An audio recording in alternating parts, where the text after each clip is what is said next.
kita jangan membeli pakaian kalau nggak perlu, kalau nggak butuh.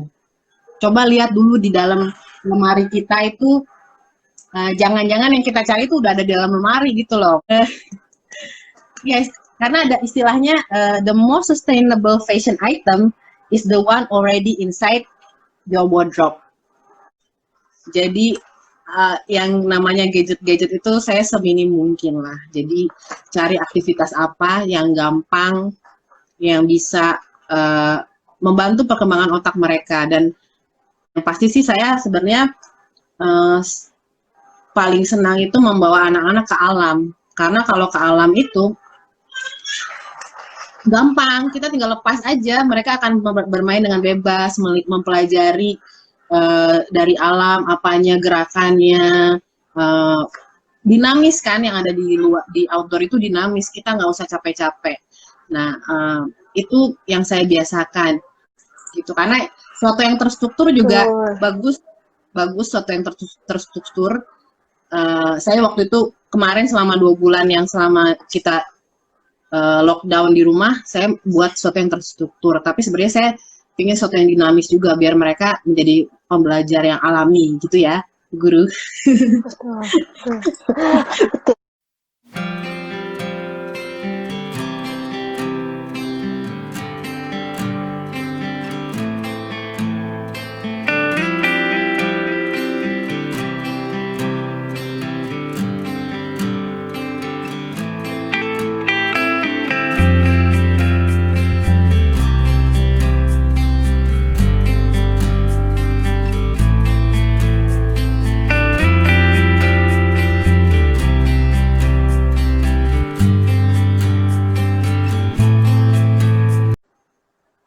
Oke, terima kasih.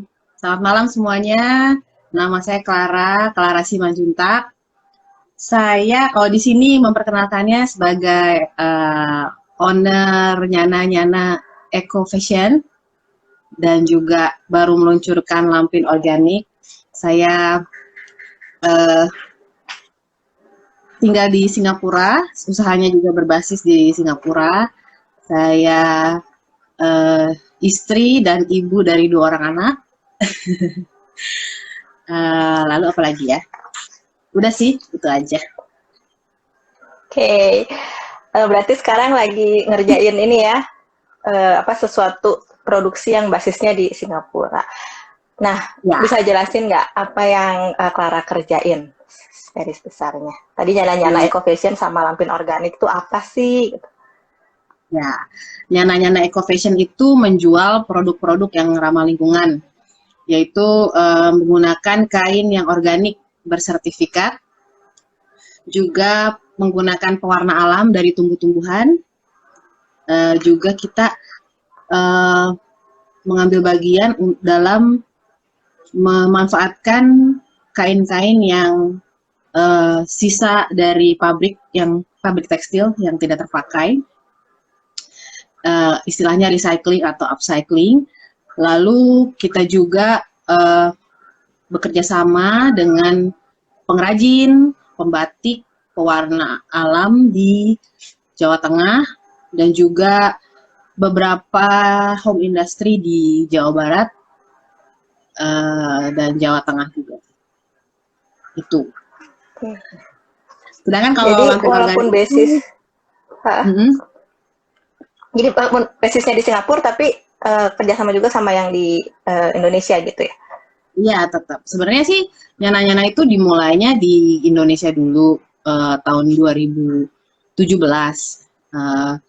Waktu saya kembali ke Indonesia karena pekerjaan suami saya, lalu di situ saya meluncurkan brand Nyana Eco Fashion. Nah, sekarang saya kembali lagi ke Singapura, tapi saya tetap lanjutkan dan saya mendirikan perusahaan, mendaftarkan perusahaan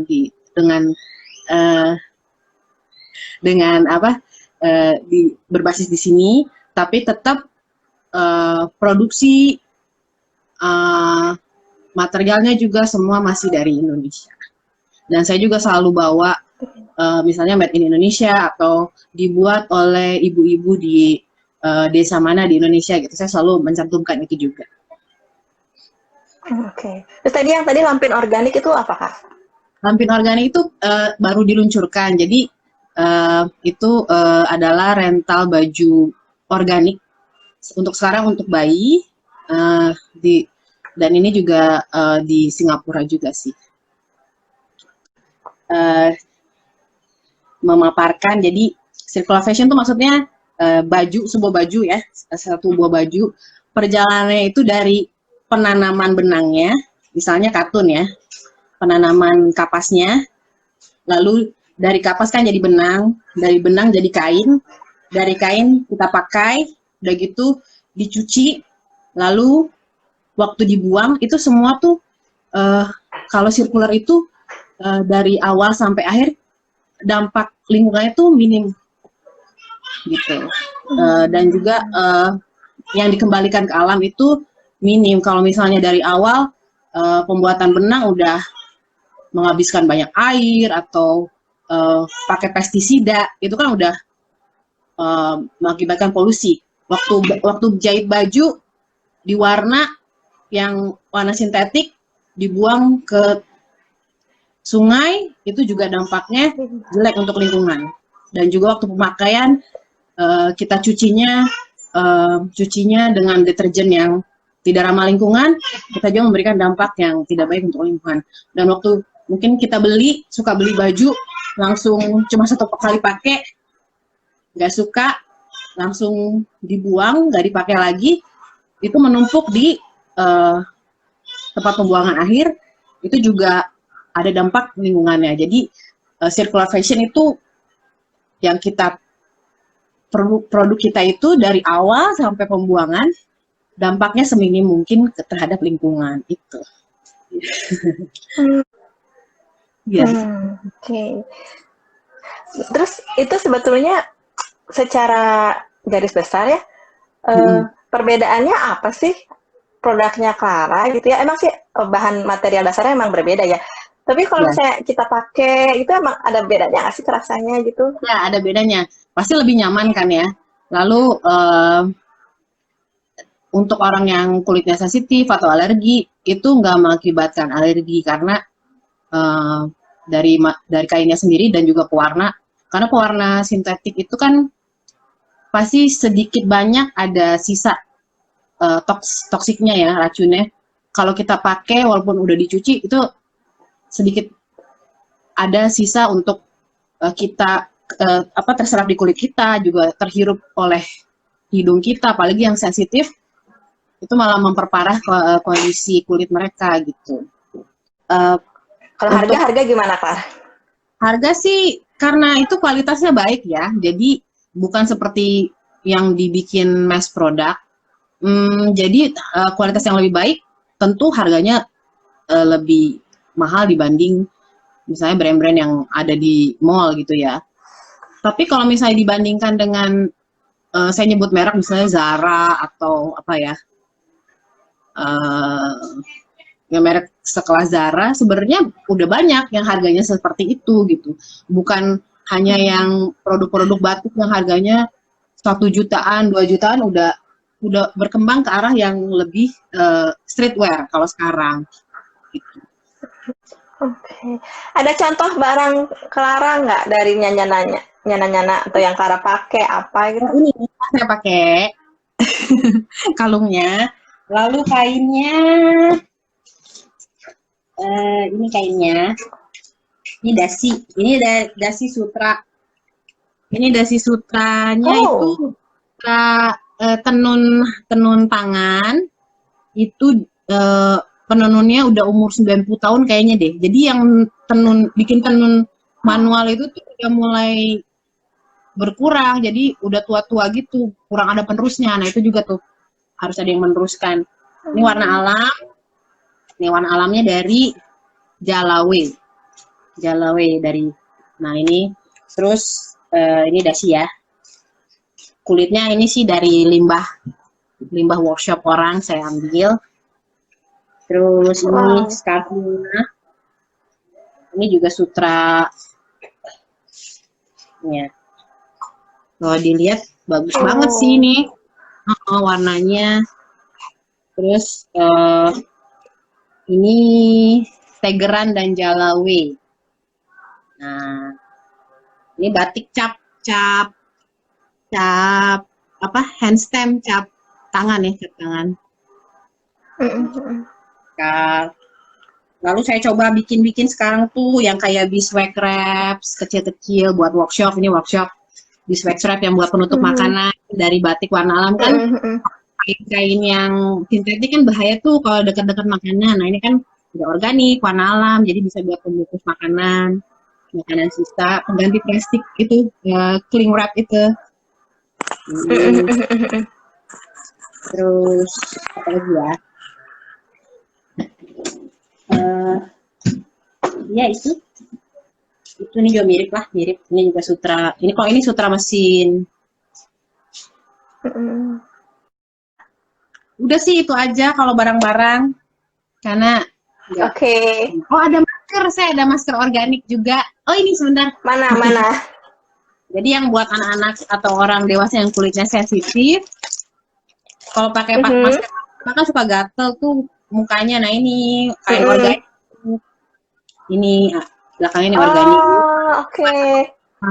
Ada yang batik juga buat anak-anak. Nah ini baru dijual di Singapura. Keren ya. Mau dijual di Jakarta juga sih rencananya, mungkin minggu depan. Tuh, udah itu aja. Jadi malu saya dagang. Nah itu kalau nggak apa-apa. Terus kalau kita yang di Indonesia nih pengen produknya yang nyana-nyana gitu ya, kayak tadi pengen masker, pengen apa, kita mesti kemana? Masuk aja Instagramnya atau ada di Tokopedia atau di Shopee atau di mana? Ada teman aku, partner aku, dia mau coba bantu jualan di Indonesia lah, di Jakarta. Mungkin juga mau masuk seperti Tokopedia gitu ya kalau untuk masker. Cuma kalau untuk produk lain, kain-kain seperti ini sih kita belum.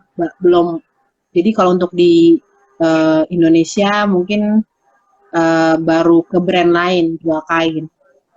Dan ini mau jual. Oke. Nah kalau masuk Indonesia, ongkos kirim dari Singapura atau ongkos kirim dari Jakarta? Dari Jakarta. Kan ini semua produk Indonesia. Oke. Iya. Karena ongkosnya gitu. Iya. Baguslah kalau begitu ya. Iya. Jadi masih terjangkau oleh kami yang ada di Indonesia, tetap punya barang yang berkualitas, bagus, ramah lingkungan, ramah manusia juga, tapi harga juga kita masih bisa gitu. Oke. Ya. But, ini aku balik lagi tadi ke yang warna alam itu ya, Kak ya. Emang apa aja sih yang di alam ini yang bisa dijadiin bahan mewarnai kain selain daun pandan yang aku tahu gitu? Daun pandan. Yang paling terkenal tuh sekarang indigo vera kan ya, indigo vera. Terus di batik tuh udah banyak dipakai itu yang sogan, terus kulit pohon ya. Udah banyak gitu. Tapi semakin kesini orang-orang tuh semakin mengembangkan warna alam sendiri. Jadi misalnya ada yang pakai limbah dapur, nah itu bisa jadi buat warna. Ada kulit bawang, terus kulit alpukat. Nah sekarang tuh semakin berkembang gitu. Cuma masalahnya kan pasarnya siap nggak? Jadi misalnya warnanya tuh nggak selalu sama terus kan, karena itu kayak hasil percobaan. Nah gitu. Moga-moga semakin kedepannya konsumen makin terbuka ya dengan hal semacam ini. Gitu. Nah terus kan, nih kita balik lagi nih ke tadi ya, pakaian yang sustain, yang circular gitu. Ada pesan-pesan nggak buat nih yang lagi ngedengerin sehubungan dengan pemakaian pakaian yang eco-friendly? Oke, mungkin ada teman-teman di sini yang bingung apa sih urgensinya saya mikirin fashion gitu kan. Saya nggak suka fashion kok gitu. Saya bukan orang yang fashionable, atau mungkin apa ya, apa hubungannya fashion dengan lingkungan gitu. Mungkin ada yang belum belum kebayang gitu. Jadi urgensinya urgent, ini tuh urgent. Jadi sumbangsi dunia fashion mainstream atau dibilang fast fashion ya, itu kerusakan lingkungan dan eksploitasi manusia itu besar. Jadi dari emisi karbon, pencemaran air, udara, tanah, dan juga sampah yang menumpuk di landfill sampai mikroplastik yang ditemukan di dalam itu dari bahan-bahan baju yang sintetik, misalnya polyester. Lalu saya juga di Lampin itu berbicara tentang popok kain. Kita mengkampanyekan popok, kembalilah ke popok kain, atau di yang lebih terkenal popok kain zaman sekarang kan cloth diaper, Clody itu ya. Di Indonesia juga udah terkenal. Nah, itu popok bayi itu kan 500 tahun itu dia di pembuangan di tambak tempat pembuangan sampah akhir itu 500 tahun tidak akan terurai, dia akan begitu terus. Dan juga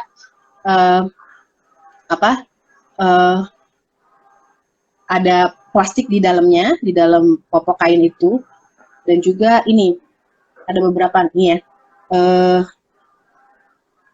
sebentar,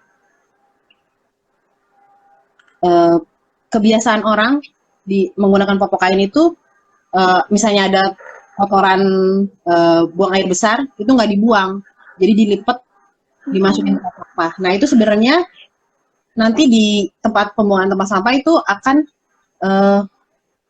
mencemari, dia akan membusukkan. Nah, itu tuh bakal keluar patogen yang baru. Nah, itu akan menyebar penyakit pertama-tama di sekitar TPA-nya dulu tuh, atau TPS. Orang-orang di sana akan kena penyakit-penyakit dan akan menyebar sampai ke kita sendiri juga.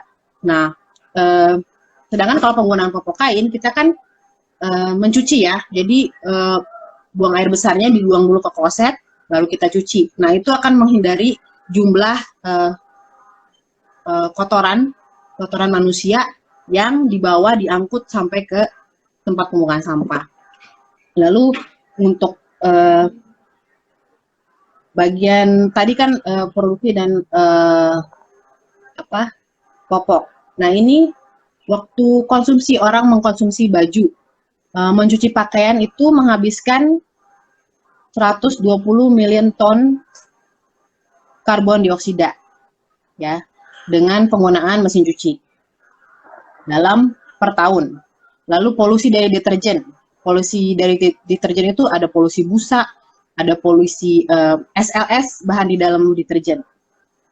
Lalu ada juga sampah baju-baju yang udah nggak terpakai itu sampai 92 million tons per 92 juta ton per tahun.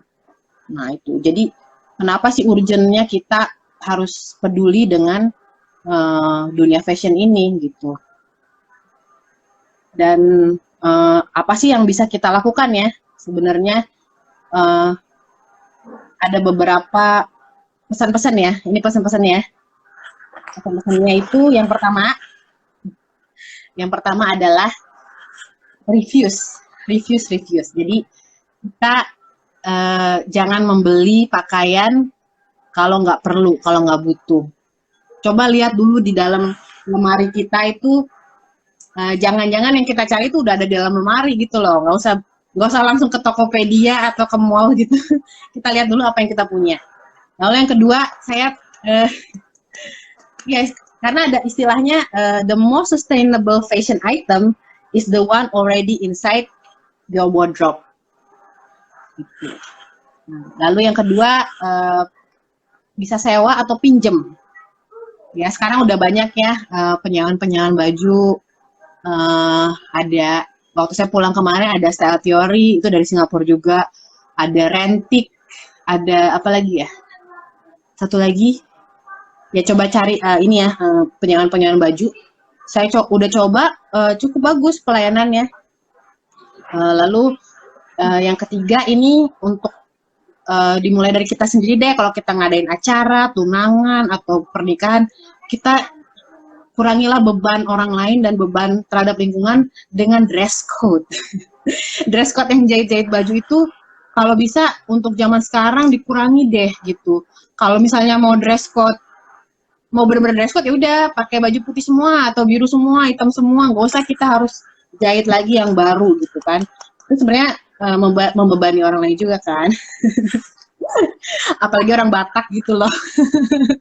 Setiap minggu jahit baju. Ya. Nah, cuma gini, selama masa pandemi ini kan kita jadi tahu ya, ternyata yang esensial dan tidak esensial. Kayak misalnya menikah, yang penting resmi kan, itu yang esensinya kan, dan juga meaning waktu kita pemberkatan atau kita diresmikan oleh penghulu gitu. Itu kan yang penting kan, bukan pestanya, bukan dress code-nya. Maksudnya dengan adanya pandemi ini mungkin kita bisa berpikir, iya ya, mana yang esensi, mana yang nyampah, mana yang enggak gitu. Ya. Lalu ada lagi. Masih panjang nih. Nah, lalu yang kedua itu kan reviews ya, bagian reviews yang tadi. Lalu yang kedua, kita kalau mau belilah yang buy responsibly. Jadi kita waktu beli kita baca labelnya tuh, terbuat dari apa. Terus kalau misalnya ada bahan-bahan sintetik sebaiknya dihindari. Lalu kalau bisa beli yang organik, misalnya organik, GOTS, bagus. Kalau bisa beli yang organik bagus. Lalu kita coba lihat-lihat deh yang warna alam nih. Yang warna alam mungkin ada yang zaman sekarang tuh udah bagus-bagus banget desain brand-brand baru, udah bukan kayak baju kalau kita dengar brand eco-friendly, mungkin bajunya kayak coklat-coklat gitu, terus modelnya ya gitulah, tapi enggak, sekarang tuh udah bagus-bagus banget. Coba bisa browse di Instagram gitu. Lalu pelajari juga merawat pakaian itu yang sesuai dengan labelnya, jadi nggak cepat rusak. Terus menjemur di matahari, mengurangi dryer, dan juga kalau ada baju rusak tuh jangan cepat-cepat dibuang, kalau bisa diperbaiki atau diperbaiki lah. Kayaknya kalau zaman sekarang kancing lepas aja udah nggak mau dipakai lagi kan baju, padahal sebenarnya itu gampang banget memperbaikinya. Lalu berikutnya supportlah merek-merek lokal, karena beli merek lokal itu mengurangi carbon footprint, dan juga kita endorse kekayaan budaya Indonesia, karena sebenarnya batik itu kan sebenarnya aslinya warna alam, maksudnya itu harus kita lestarikan, kalau bukan kita ya siapa lagi kan. Lalu ada beberapa fashion movement yang bisa kita dukung, ada Eco Fashion Week, ada Fashion Revolution, itu tiap bulan April itu bisa kita ikutin. Lalu yang terakhir, kita bisa donasi baju kita, bisa tuker-tukeran, bisa beli second, jangan alergi beli yang second, apalagi baju-baju branded tuh mending beli second loh, daripada beli baru, ya kan. Dan juga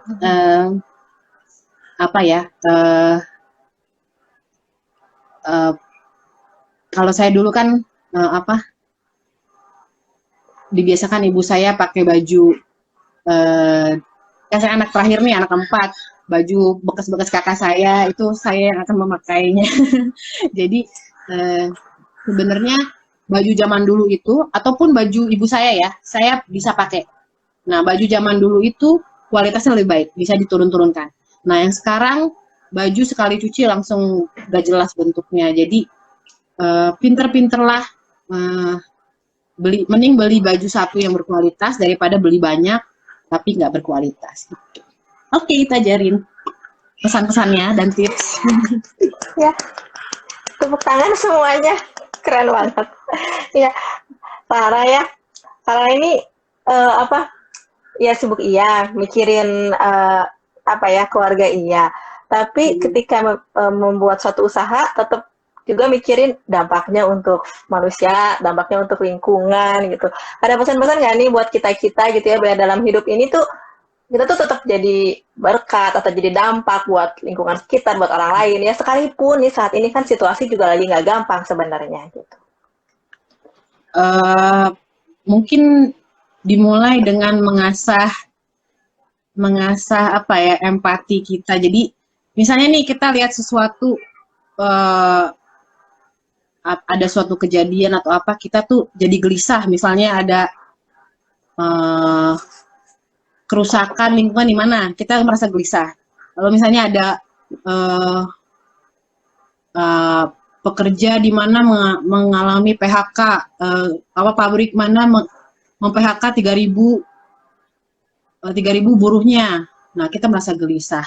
Lalu ada apa gitu, kejadian apa, kita merasa gelisah. Kita coba melatih jangan cepet-cepet, ya udahlah gitu. Tapi kita coba apa ya yang kita bisa lakukan. Mungkin kalau sekarang kita belum bisa menjadi advokat mereka atau benar-benar terjun di situ, coba cari lembaga-lembaga itu yang sudah terjun duluan, kita bisa support mereka, kita bisa donasi atau kita bisa volunteer. Nah, dari kegelisahan kita itu sebenarnya mungkin tuh suatu panggilan Tuhan buat kita membantu orang lain, karena dari zaman dulu sampai sekarang orang miskin tetap ada. Dari zaman dulu sampai sekarang kerusakan lingkungan tetap ada. Jadi mungkin ada suatu apa ya, di hati kita tuh nggak tenang. Itu mungkin waktunya kita untuk memberikan suatu sumbangsi gitu. Dimulai dari yang kecil. Thank you. Ya, nah, tapi yang Lampin Organik itu baru di Singapura aja ya? Iya, karena waktu saya daftar untuk social enterprise di Singapura, itu saya ditanyakan tentang apa sih dampak yang saya berikan di Singapura. Ternyata mereka minta sesuatu juga gitu.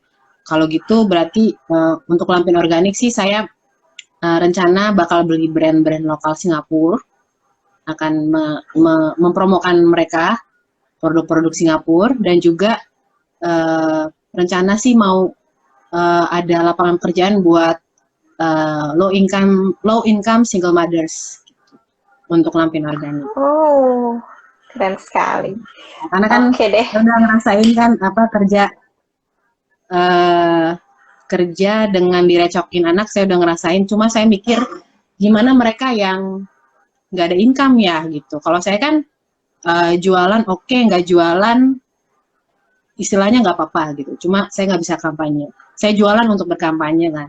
Cuma saya mikir kalau mereka udah direcokin anak, terus nggak ada income, nggak ada suami atau suatu hal gitu, dan mereka butuh pekerjaan yang ada waktu yang fleksibel, ya mungkin saya di masa yang akan datang saya ingin membuka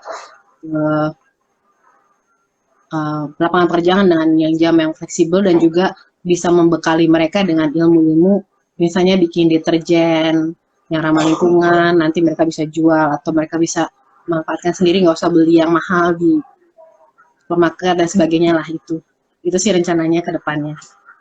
Terima kasih ya.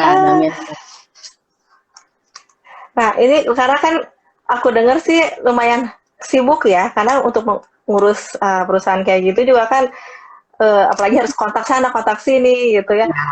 Anak-anak ada di rumah gitu 2 gitu ya, ada juga suami. Gimana kan balancingnya kan, susah nggak sih?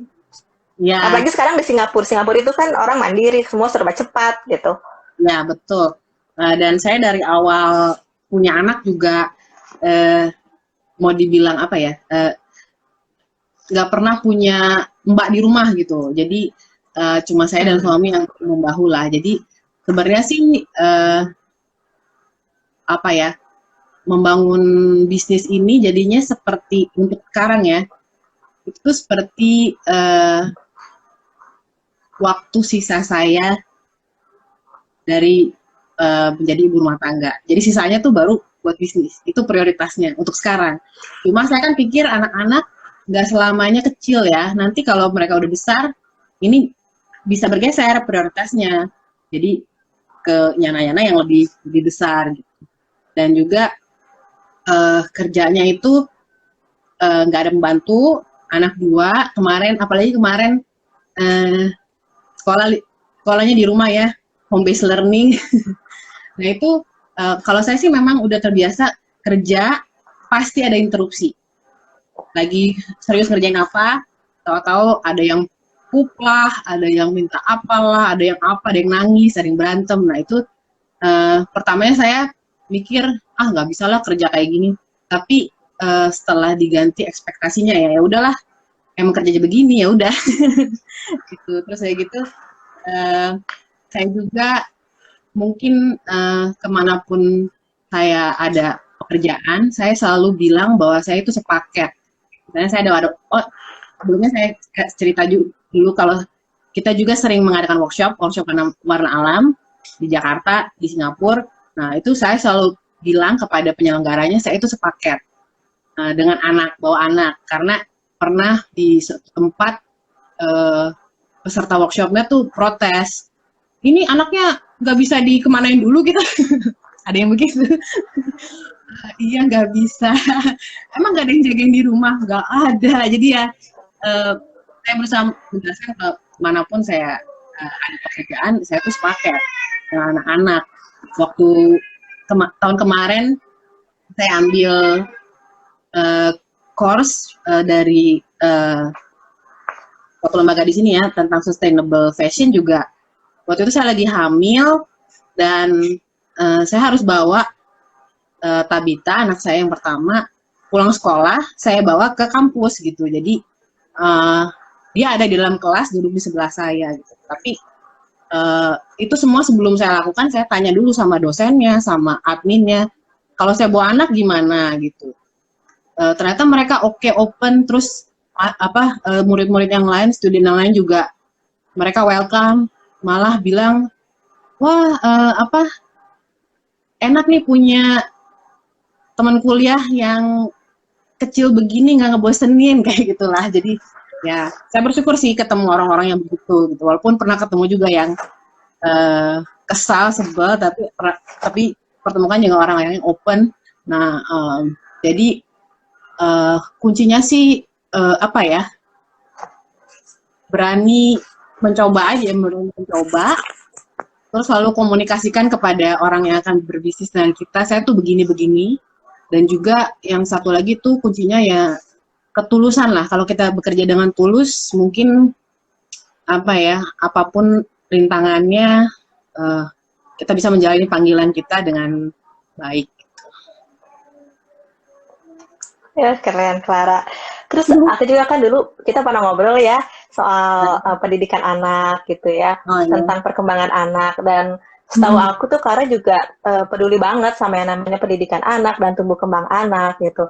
Nah, gimana sih cara Clara, mungkin bisa bagiin sama yang dengar pada malam hari ini, cara Clara dalam tetap mendidik anak, tapi juga tetap membiarkan anak tuh untuk berkembang, tapi tetap enjoy juga untuk belajar, dan mereka juga tetap kreatif gitu.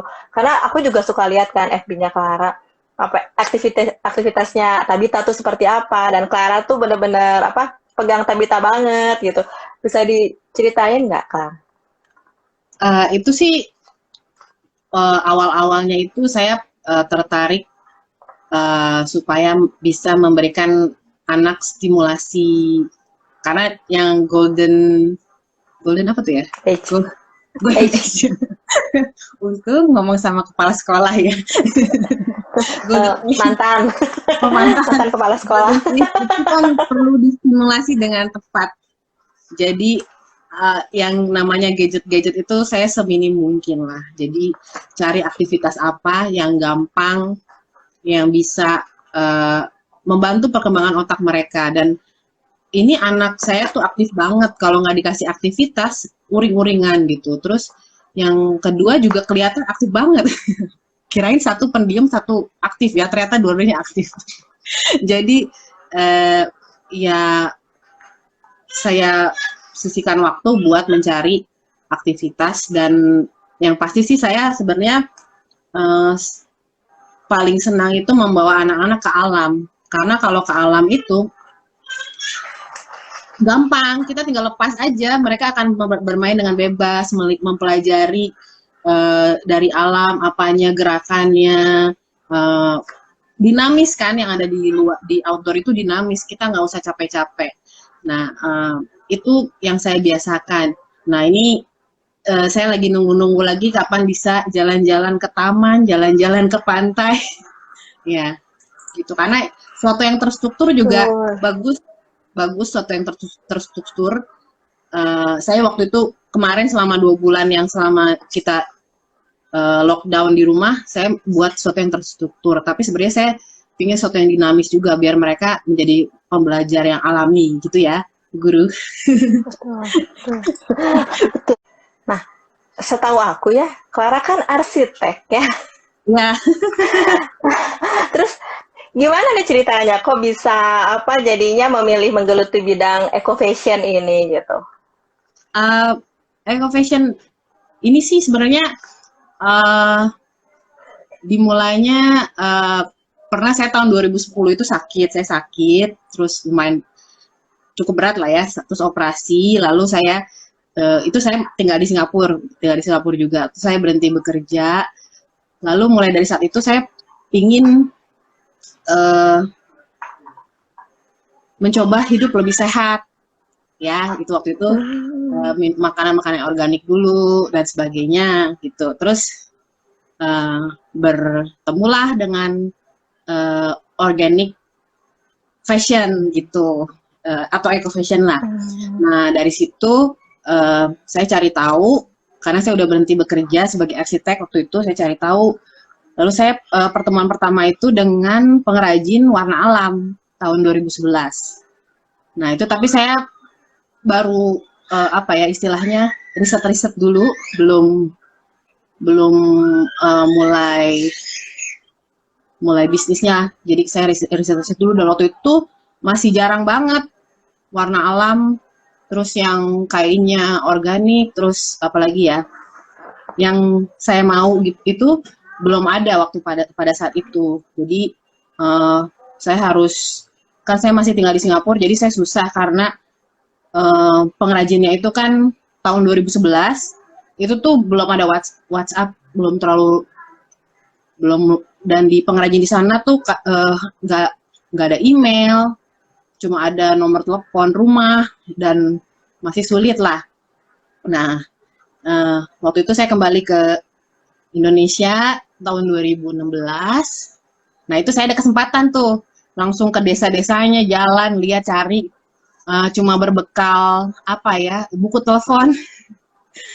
telepon yang dari internet, karena saya cari aja dari sini link kemana, akhirnya ketemu pengrajinnya, dan bisa berlanjut gitu. Dan setelah itu saya mulai pede lah membuat produk-produk yang ramah lingkungan itu gitu. Nah, sekarang saya kembali ke sini, dan ini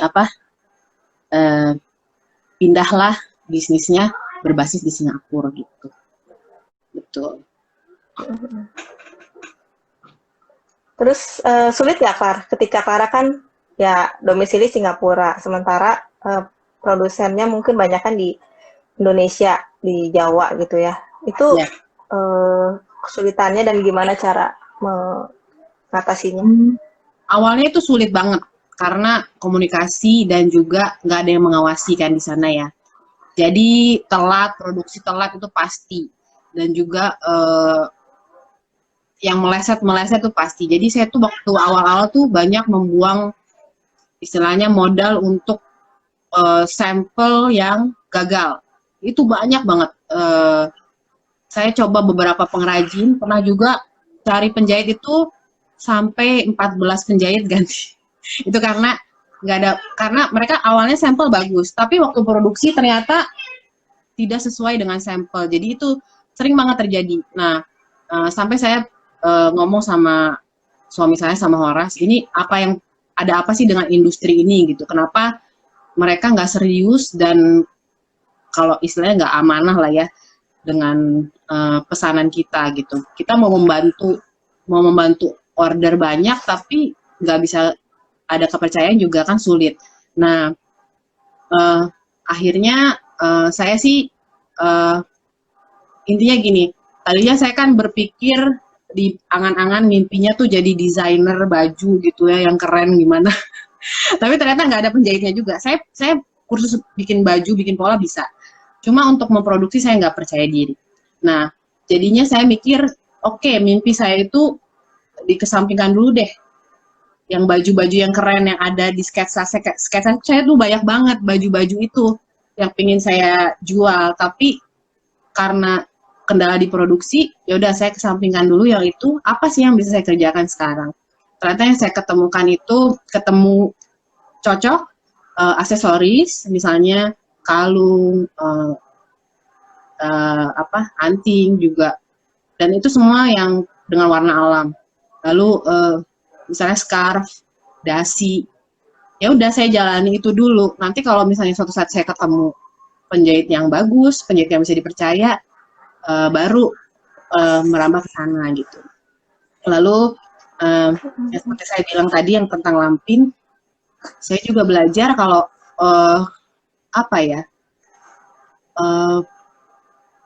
ada rintangan-rintangan itu sebenarnya berbicara sesuatu gitu loh, Rin.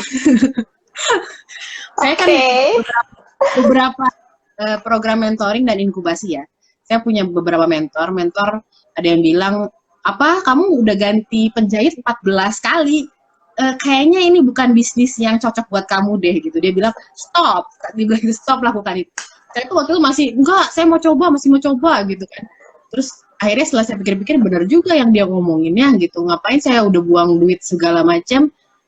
Jadi kadang kalau ada kegagalan itu waktunya kita merenungkan, oh iya ya mungkin bukan ini yang kita kerjain. Akhirnya saya mikir, ya udah saya dengan Lampin ini rental pakaian, udah ada baju-baju yang bagus, berkualitas tinggi, saya nggak usah susah-susah, tapi saya bisa share kepada orang-orang, ini merek ini bagus,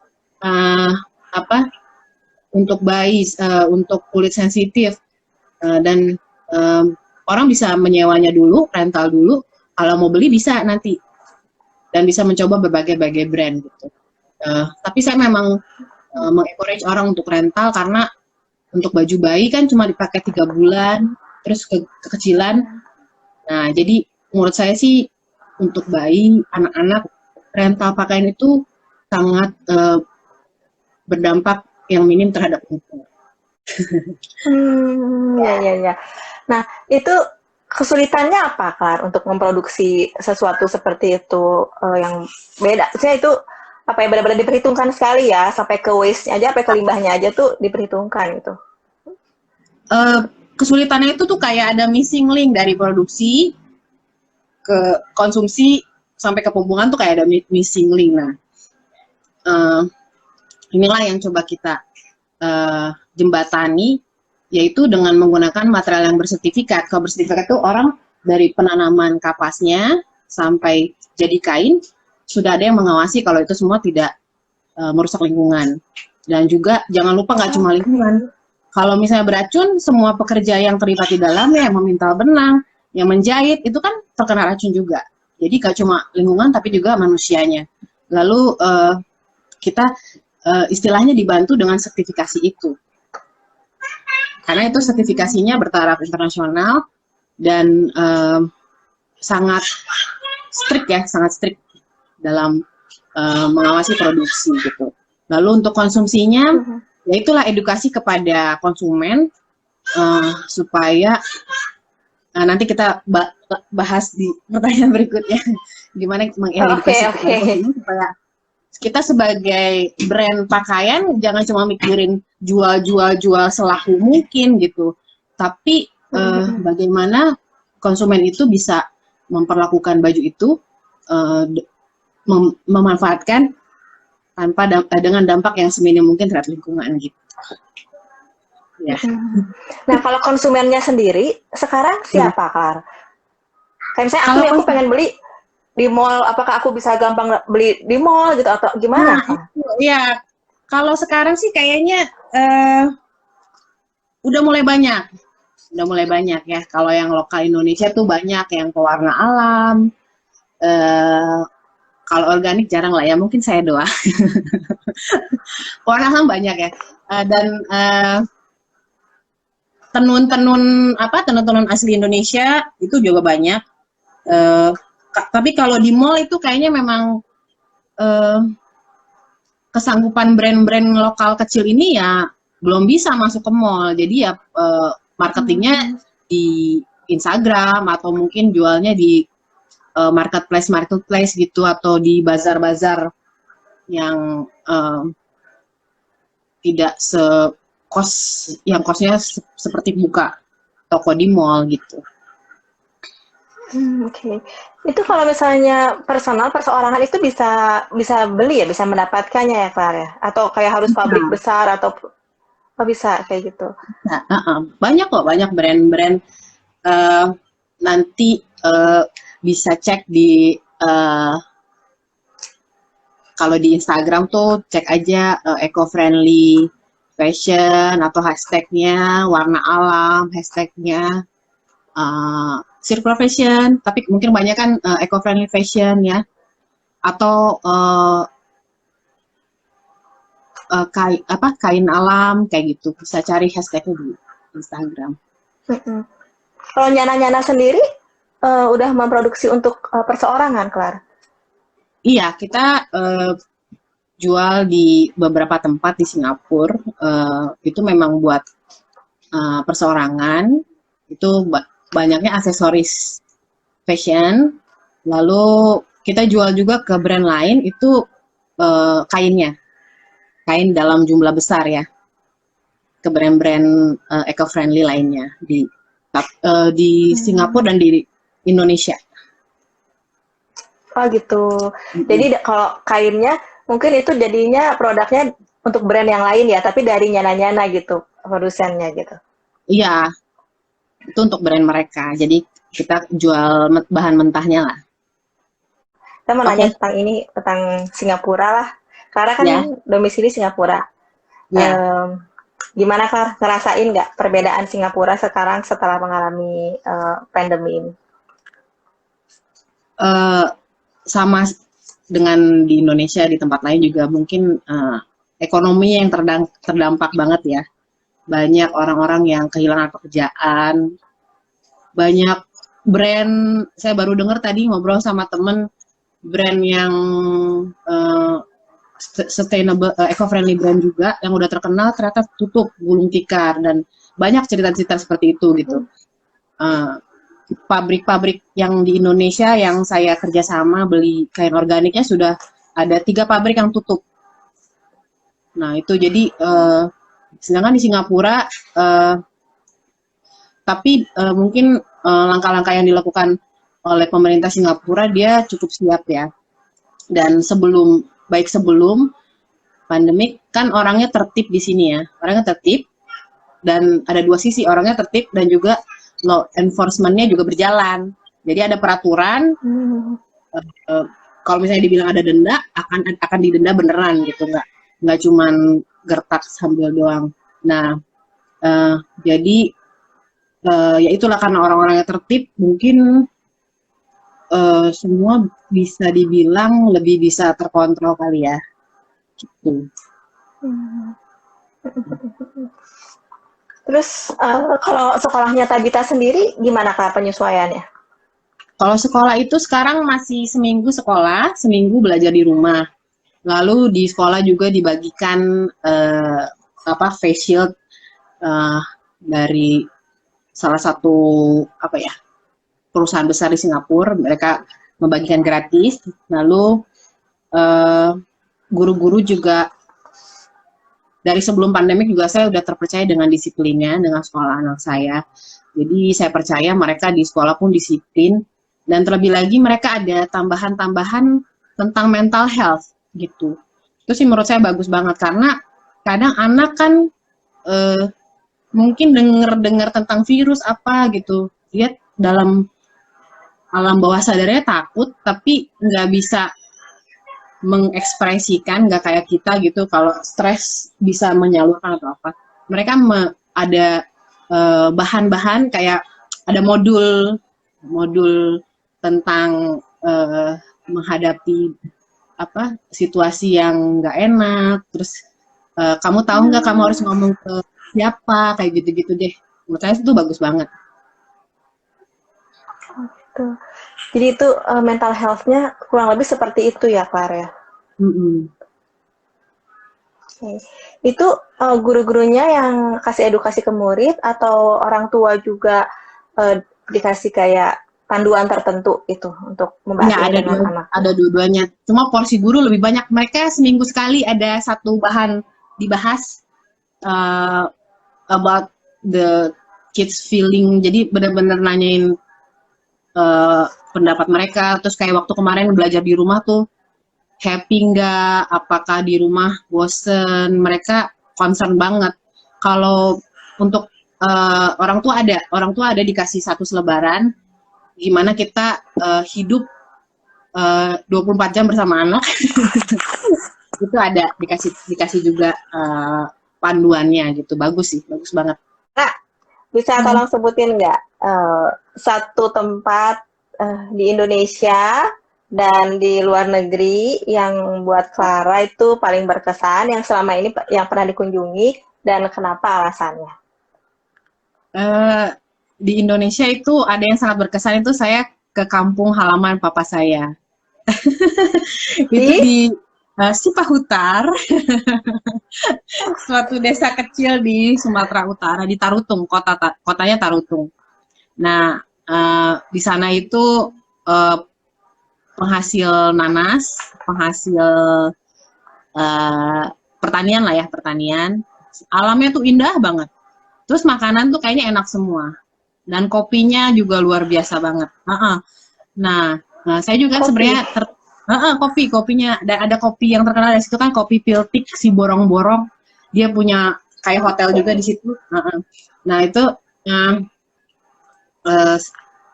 saya kan tertarik juga mengembangkan serat-serat alam tuh. Di situ nanas ada di situ. Mimpi saya sih ya suatu saat bisa bawa sesuatu ke kampung halaman papa saya, mungkin mengembangkan serat nanas di sana. Walaupun sekarang belum, tapi adalah sesuatu yang saya dambakan untuk kampung halaman papa saya gitu. Keren sekali. Terus kalau di luar negeri? Di luar negeri di mana ya? Karena setahu aku Clara pernah kedua negara itu masih biasa aja dibandingin Indonesia gitu. Australia bagus juga. Oh iya, saya jadi ingat.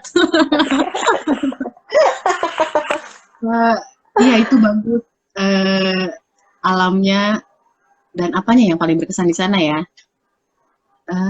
Oh mereka ramah banget. Ini aku punya pertanyaannya. Andai kata nih Clara nih berkesempatan nih ya ketemu sama entah Pak Jokowi atau pejabat negara atau menteri apa aja lah ya. Ada pesan-pesan apa nggak yang Clara mau sampaikan kepada ya pejabat negara di Indonesia dan kepada pejabat negara di Singapura tempat Clara berada? Singapura. Yang di Singapura dulu deh. Terima kasih sudah menerima kami. Enggak itu bercanda. Yang serius dulu kali ya, untuk Pak Jokowi dan pejabat menteri dan semua perangkatnya mungkin masalah lingkungan ya. Jadi serius nggak sih gitu dengan masalah lingkungan, pabrik tekstil masih mencemari sungai, orang-orang masih jadi sakit karena itu, binatang-binatang, ikan-ikan, keanekaragaman hayati juga berkurang. Tadinya Indonesia kaya banget, semakin kesini semakin berkurang biodiversity-nya. Jadi yaitu penertiban. Kalau saya sih mikirnya dari industri tekstilnya dulu gitu ya.